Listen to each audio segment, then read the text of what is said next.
আজকে কোন মাটি এটা? এই বিজেপি তৃণমূল ভুলে যাচ্ছে, এই মাটিকে তারা চিনতে পারেনি।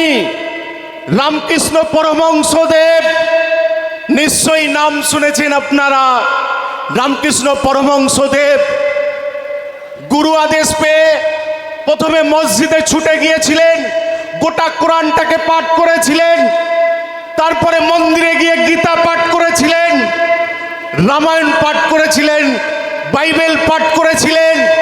তারপরে গুরুর কাছে এসে বলেছিলেন, আমি সমস্ত ধর্মগ্রন্থ পাঠ করে করে দেখেছি, প্রতিটা ধর্ম একটা সুতোর গিটে বাঁধা রয়েছে, অর্থাৎ যত মত তত পথ। তাই তো আমি আশফাক উদ্দিন মুসলিম পরিবারের জন্মেও যেমন লা ইলাহা ইল্লাল্লাহু মুহাম্মাদুর রাসূলুল্লাহ বলতে জানি, ঠিক তেমনি বলতে জানি ইয়া দেবী সর্বভূতেষু বুদ্ধি রূপে এলো সংস্থিতা নমস্তিয়া নমঃ নমঃ। বুদ্ধি রূপে এলো নমস্তি নমস্তিয়া নমস্তি, ইয়া দেবী সর্বভূতেষু শক্তি রূপে এলো সংস্থিতা নমস্তিয়া নমঃ নমঃ। এটা তো সেই ভারতবর্ষ। ভারতবর্ষের মাটিতে আশফাকুল্লাহ, নেতাজি সুভাষচন্দ্র বসু, ক্ষুদিরাম প্রীতিলতা, ভগৎ সিংরা এই ভারতবর্ষের স্বপ্ন তো দেখেনি। আজকে স্বাধীনতার ৮০ বছর পরে কে বা কারা যেন বলছেন দুর্গাপুজোর মণ্ডপ থেকে বিসমিল্লাহ খায়ের সানাইটা বন্ধ করে দিতে হবে। আজকে ভাবতে অবাক লাগে, ভগৎ সিং এর ভারতবর্ষে দাঁড়িয়ে ৮০ বছর পরে কে বা কারা যেন বলছে বিশ্বকাপ জয়ী কপিল দেবের পাশ থেকে সৈয়দ কিরিমানিকে সরিয়ে দিতে হবে। স্বাধীনতার ৮০ বছর পরে কে বা কারা যেন এই ভারত ভূমিতে বলছে বিশ্বকাপ জয়ী মহেন্দ্র সিং ধোনির পাশ থেকে জাহির খানকে মুছে ফেলতে হবে। স্বাধীনতার ৮০ বছর পরে কে বা কারা যেন বলছে তুমি হিন্দু, তুমি জয় শ্রীরাম বলো, তুমি রামায়ণ পড়েছো। আর আমার নেতা নওশাদ সিদ্দিকী বলছেন তুমি জয় শ্রীরাম বলে কত বড় হিন্দু হতে পেরেছো আমার জানা নেই, তুমি রামায়ণ পড়ে কত বড় হিন্দু হতে পেরেছো আমার জানা নেই। তবে আমরা বাঙালিরা একটু আধটু রবীন্দ্রনাথকে পড়েছি। রবীন্দ্রনাথ তার কাবুলিওয়ালা গল্পে ব্রাহ্মণ পরিবারের ছোট্ট মিলির সঙ্গে মুসলমান পরিবারের ছোট্ট রহমতের পিতৃ স্নেহ দিতে পেরেছিলেন।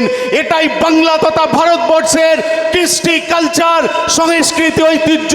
আর এটাকে রক্ষা করতেই বাংলার মাটিতে নওশাদদের আগমন ঘটেছে। আপনারা নওশাদদের হাতে হাত মিলিয়ে এই বাংলার ভূমি থেকে সাম্প্রদায়িক শক্তিকে উৎখাত করে দেওয়ার শপথ আজকে এখান থেকে গ্রহণ করুন। আজকে ভাবতে অবাক লাগে, নরেন্দ্র দামোদর দাস মোদি নাকি বড় হিন্দু দরদি, বড় হিন্দু প্রেমী। আপনারা ভুলে যাচ্ছেন হাতরাসের মাটিতে ১৯ বছরের মনীষা বাল্মীকিকে ধর্ষণ করে তাকে খুন করা হলো। তার সিদ্ধাটাকে ইট দিয়ে থেতলিয়ে থেতলিয়ে ভেঙে টুকরো টুকরো করে দেয়া হলো।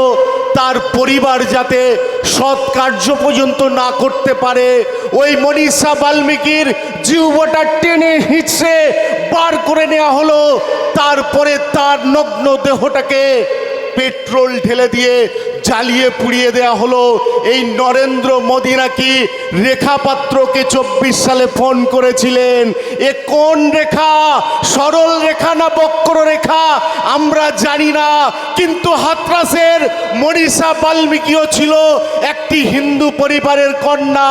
মনীষা বাল্মীকির পরিবারকে তো নরেন্দ্র মোদি ফোন করে সমবেদনা জানাননি। কোথায় ছিল তোমার হিন্দু প্রেম? উন্না ধর্ষণ আমরা ভুলেনি। উন্না ধর্ষিতার বাবা থানার সামনে গিয়ে বিচার প্রার্থনা করছিলেন। ওই সময় বিজেপির দুষ্কৃতীরা, বিজেপির বন্ধুরা উন্না ধর্ষিতার বাবাকে পিটিয়ে পিটিয়ে খুন করলো রাস্তার উপরে। সেদিন নরেন্দ্র মোদীর হিন্দু প্রেম কোথায় ছিল?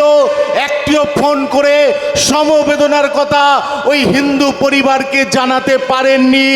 আর যে নেতাকে আপনারা বলছেন দাড়িওয়ালাদের নেতা, টুপিওয়ালাদের নেতা, সংখ্যালঘুদের নেতা, সেই নওশাদ সিদ্দিকী ভাইজান যখন হাঁসখালির মাটিতে আদিবাসী বোন ধর্ষিত হয় তার জন্য ছুটে চলে যায়, তার জন্য প্রতিবাদ করে কোচবিহার থেকে কাকদ্বীপ, সাগর থেকে পাহাড়, আরজি করে যখন আমার বোন হিন্দু পরিবারের তিলোত্তমাকে ধর্ষণ করে খুন করা হয়, ওই তিলোত্তমার পরিবারের কাছেও আমার নওশাদ সিদ্দিকী, যাকে বলা হয় সংখ্যালঘুদের নেতা, তিনি ছুটে গিয়ে সমবেদনা জানান এবং সাগর থেকে পাহাড় জেলাতে জেলাতে মঞ্চ বেঁধে ওই হিন্দু বোনের জন্য প্রতিবাদের সুর তোলেন, আওয়াজ উঠান, বিধানসভার মধ্যেও প্রতিবাদ করেন।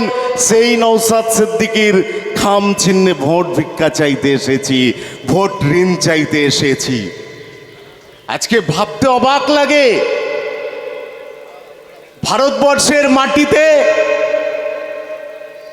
আশফাকুল্লাহ, নেতাজি সুভাষচন্দ্র বসু, ক্ষুদিরাম প্রীতিলতা, ভগৎ সিংরা এই ভারতবর্ষের স্বপ্ন তো দেখেনি। আজকে স্বাধীনতার ৮০ বছর পরে কে বা কারা যেন বলছেন দুর্গাপুজোর মণ্ডপ থেকে বিসমিল্লাহ খায়ের সানাইটা বন্ধ করে দিতে হবে। আজকে ভাবতে অবাক লাগে, ভগৎ সিংয়ের ভারতবর্ষে দাঁড়িয়ে ৮০ বছর পরে কে বা কারা যেন বলছে বিশ্বকাপ জয়ী কপিল দেবের পাশ থেকে সৈয়দ কিরিমানিকে সরিয়ে দিতে হবে।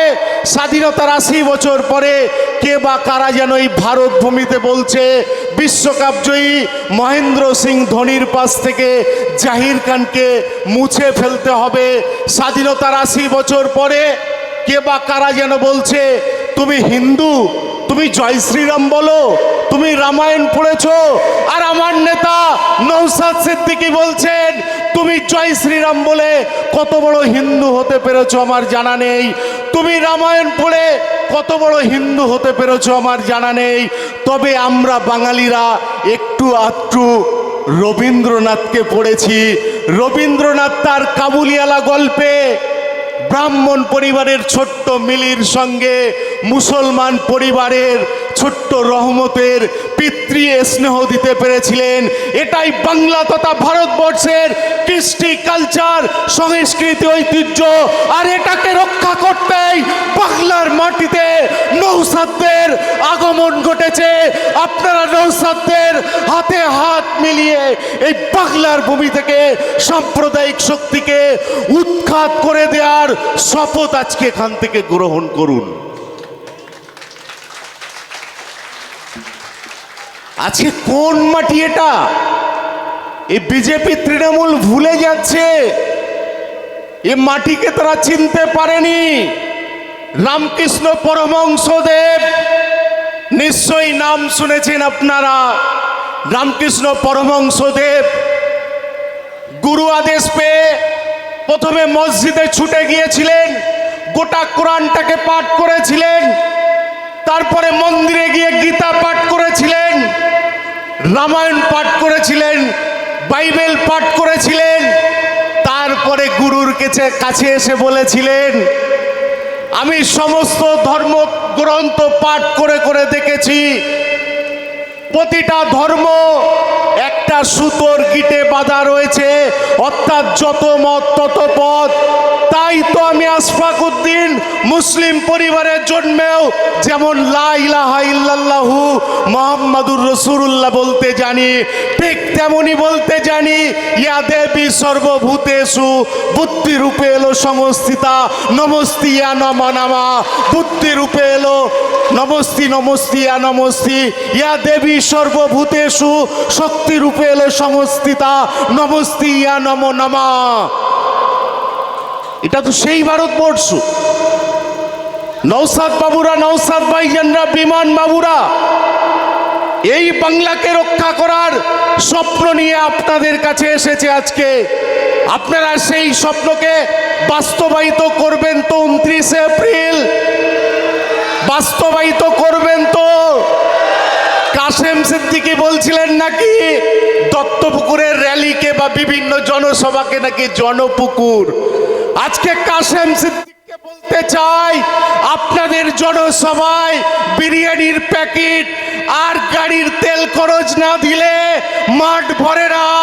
আর এখানে তেল খরচ লাগে না, বিরিয়ানির প্যাকেট লাগে না, মানুষেরা নিজেদের গাটের পয়সা খরচ করে আসে।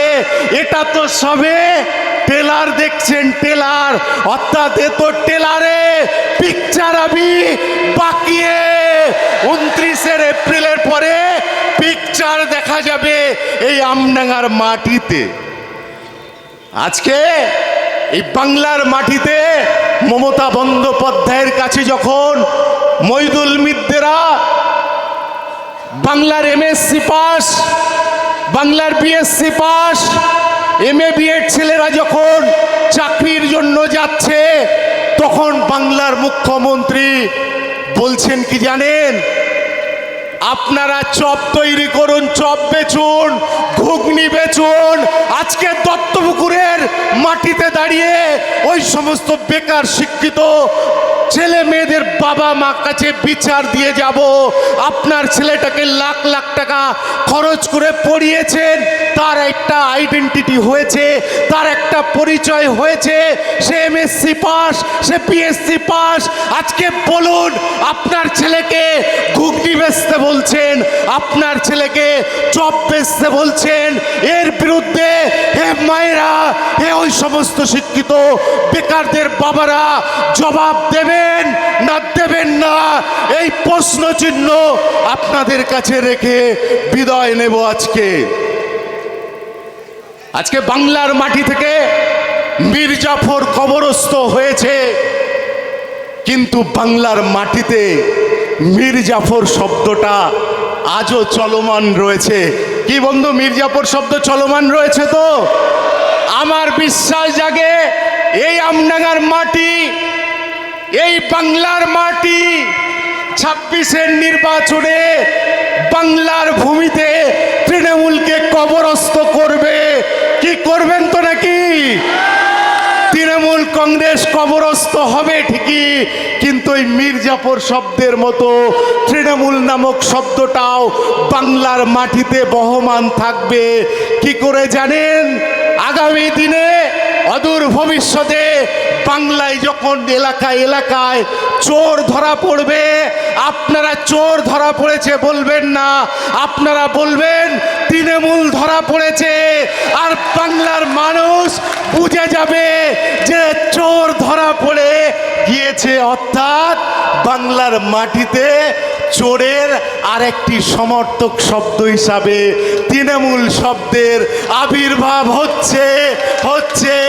দেখবেন বাংলা পরীক্ষায় ছেলে মেয়েদের একটা প্রশ্ন আসে, সেখানে লিখতে হয় চোরের সমর্থক শব্দ লেখো দুটি বা একটি।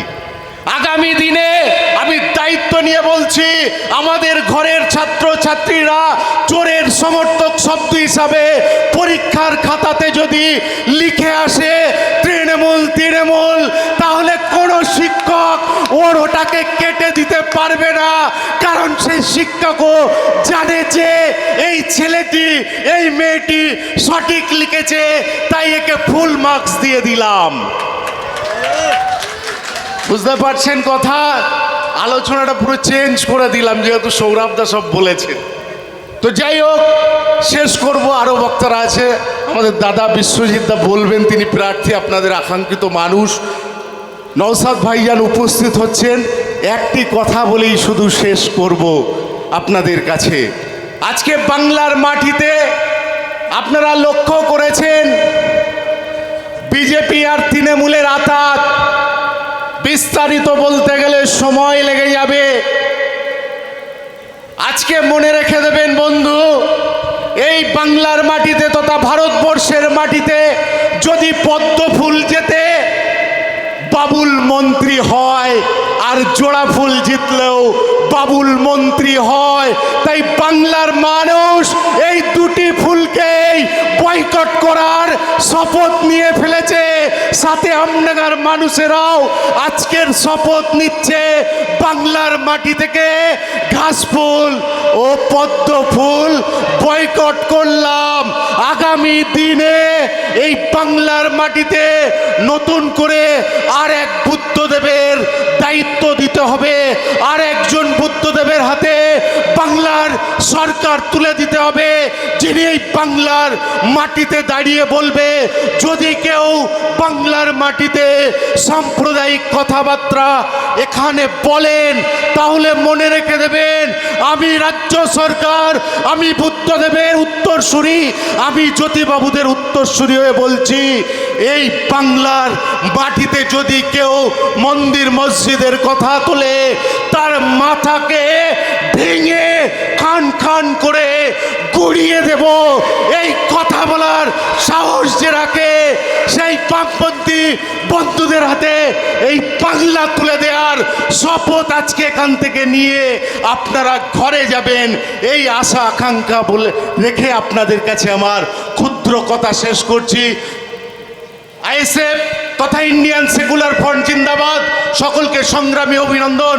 আমাদের প্রার্থী বিশ্বজিৎ মাইতি জিন্দাবাদ, কমরেড বন্ধুরা জিন্দাবাদ, পীরজাদা নওশাদ সিদ্দিকী ভাইজান জিন্দাবাদ। সবাই ভালো থাকবেন, সুস্থ থাকবেন। আগামী দিনে বন্ধু অনেক আলোচনা বাকি আছে। শেষ।